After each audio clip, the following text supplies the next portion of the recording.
Hello everyone, कैसे हैं आप सब। एक बार पुनः से कोचिंग क्लासेस पर स्वागत है। उम्मीद करता हूं आप सब अच्छे होंगे, मस्त होंगे, बेहतर होंगे, आपकी पढ़ाई भी बेहतर चल रही होगी।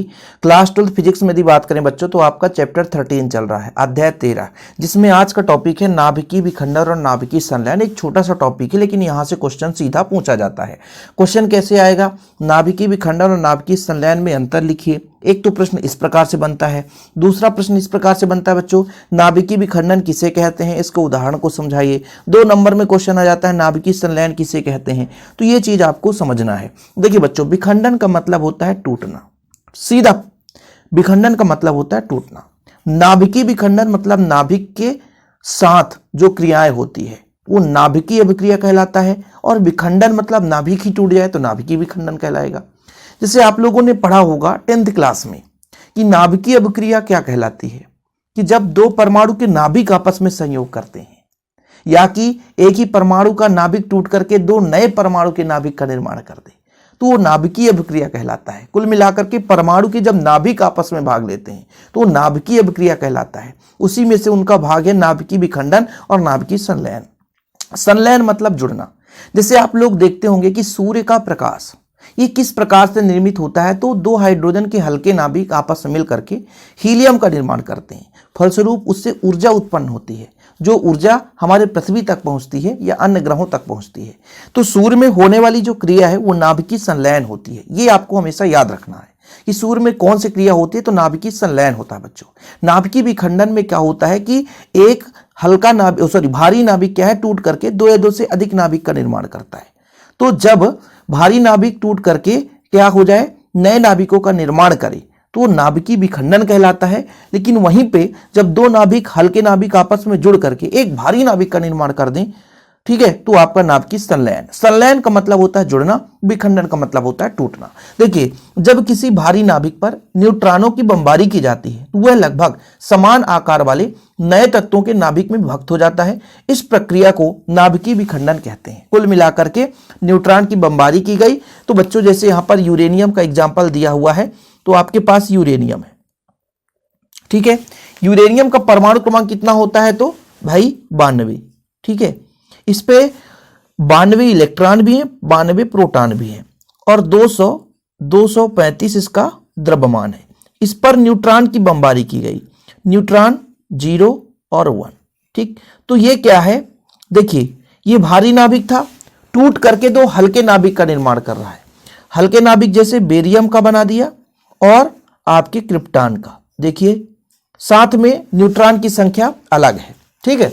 तो जब एक भारी नाभिक पर न्यूट्रॉन की बमबारी की गई तो बेरियम का परमाणु क्रमांक कितना होता है, 56, और परमाणु भार 141। क्रिप्टॉन का होता है 36 और इसका होता है 92। ये याद करना पड़ेगा, ठीक है।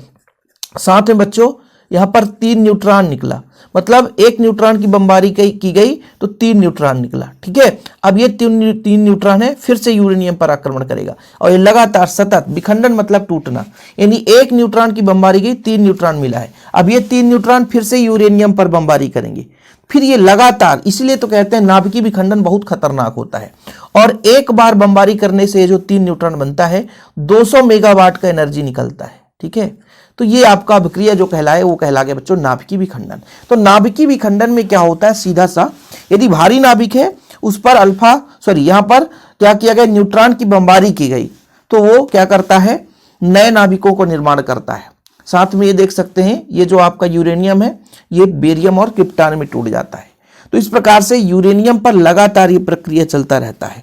न्यूट्रॉन देखिए, अभी एक न्यूट्रॉन की बमबारी की गई थी यूरेनियम पर, तो इतना मिला और इतना एनर्जी मिला, और फिर से जो 3 न्यूट्रॉन है तो और ज्यादा मात्रा में तोड़ेंगे तो 9 बनाएगा, फिर 9 त्रिक 27, फिर 27 तिया 81, ठीक है, और 81 तिया 243, लगातार ये चलता रहेगा। तो ये लंबा प्रोसेस होता है नाभिकीय विखंडन।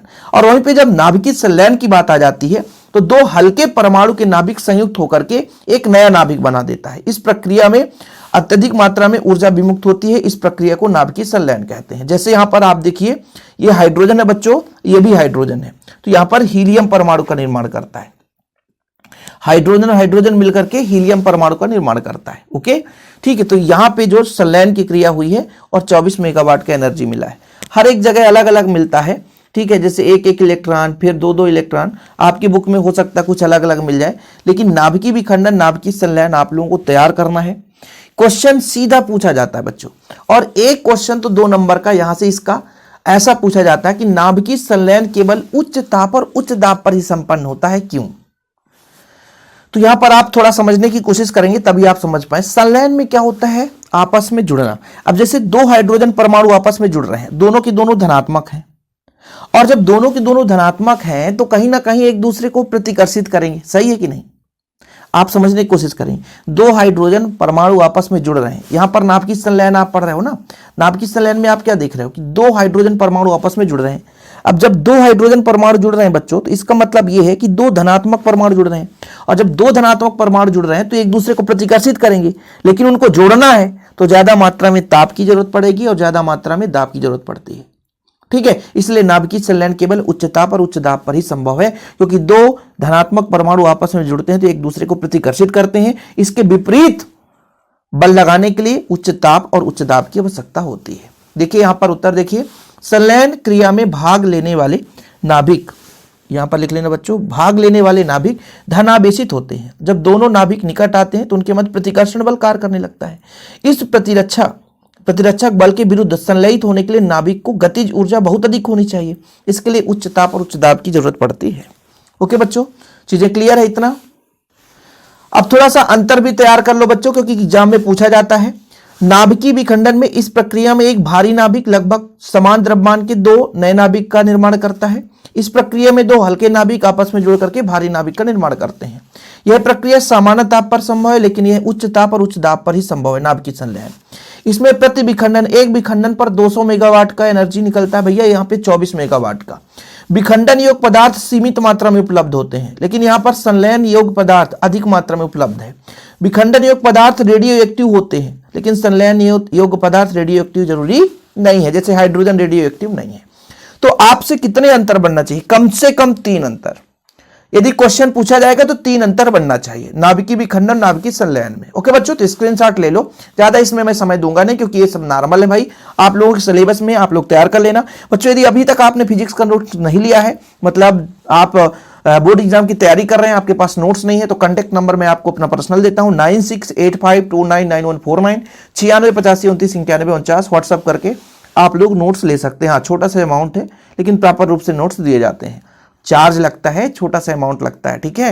नहीं तो बच्चे कहते हैं सर आपने वहां नंबर दे दिया, और कुछ बच्चों को तो मजा आता है यार कि सर का नंबर मिल गया, चलो यार कोई बात नहीं, कॉल करके बात कर लेते हैं। तो भाई टाइम पास के लिए please don't call me. Okay, जय हिंद, वंदे मातरम।